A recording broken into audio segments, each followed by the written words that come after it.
Today, I'm here to answer if the 50-30-20 savings rule is still relevant in 2022 if you want to get ahead. The 50-30-20 savings rule was invented in 2005, published in a book by Elizabeth Warren called All You're Worth: The Ultimate Lifetime Money Plan, who before becoming U.S. Senator was actually an economist.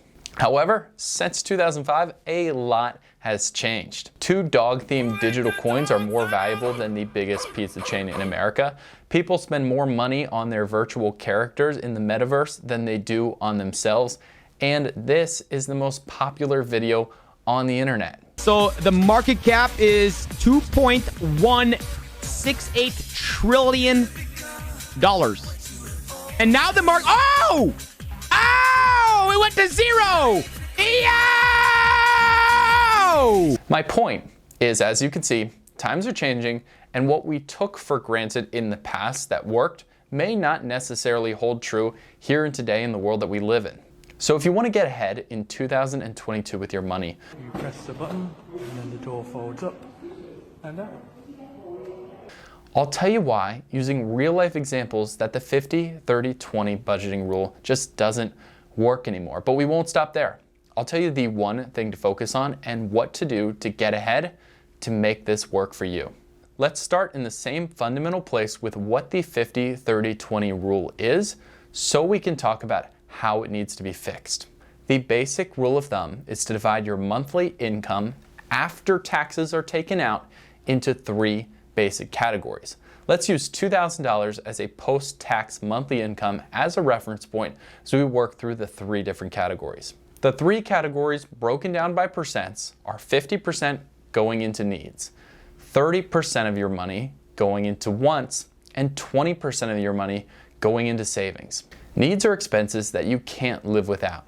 Out of your $2,000, $1,000 should be going into mortgage payments, rent, utility, insurance, and transportations. Just the basics.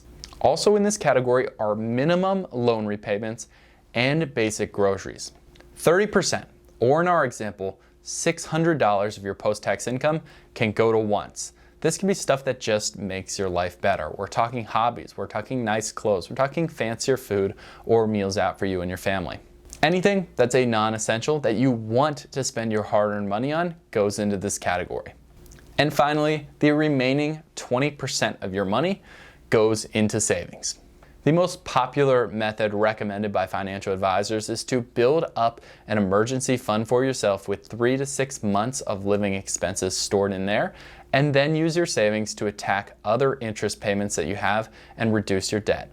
So on the surface, this sounds pretty good, right? It's why it's survived for over 15 years as one of the best budgeting methods to use. It's simple, it's easy, and it's not difficult to implement for most people. However, there's a huge problem if you're wanting to get ahead, and most people watching this channel, they want to do more than just the bare minimum with their money. And that's where the problem in the 50-30-20 rule really comes in. First of all, your primary issue is in the name: needs, wants, and savings. I don't have issue with the first 2, but savings needs to be changed because you just can't get ahead if you're putting your money in a bank and earning next to nothing. If you followed our example, you've got $400 a month left over in your income to put into savings. Well, if you simply save $400 a month for 30 years of working, you're going to be left, once you're done retired, with about $144,000. That is a lot of money, don't get me wrong, but it's not close to enough to retire on. However, if you change savings to investing and you put your money to work in any index fund that tracks the market that averages about 9% annual return per year over 30 years until your retirement, now you'll be left with over $680,000. That is a massive difference than just saving your money.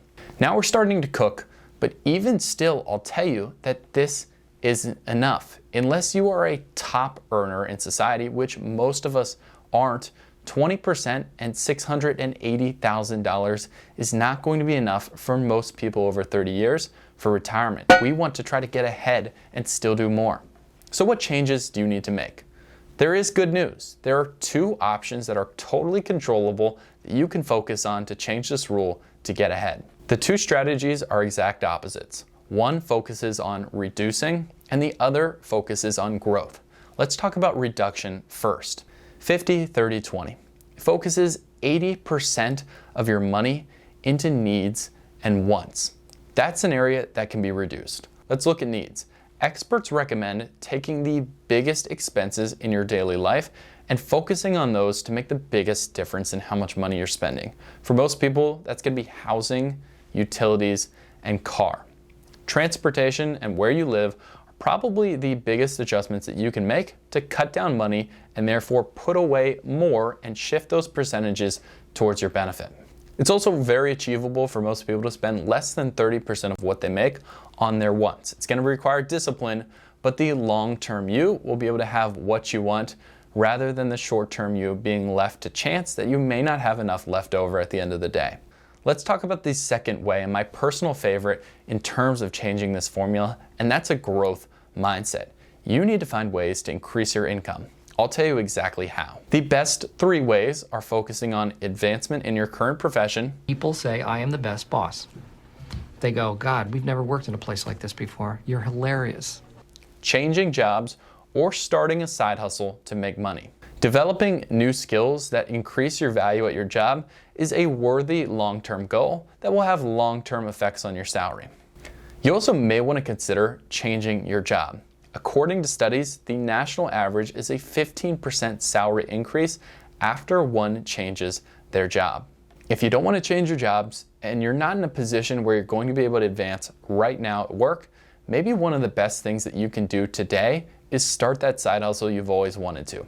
If you have a hobby, you can teach it to other people or create a group where people can pay to join you in following that pursuit. If you have a skill, you can set up lessons online or in person and collect money for being able to teach other people to do what you do. Or since we live in a global economy, you can go online and access the whole world of income generating opportunities on the internet. It can be very achievable to work a small number of extra hours now outside of your main job to make something as easy as $400 a month to change your future. Let me show you the math on that and how that works.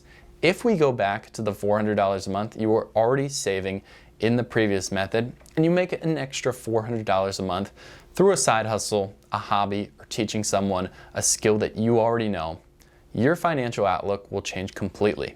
Instead of investing $400 a month like we were before, let's invest $800.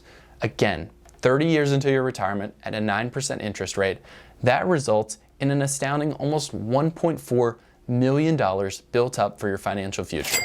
That's about $1.2 million more than if you just followed the 50-30-20 rule, put that $400 that you were content with into savings and let it do nothing.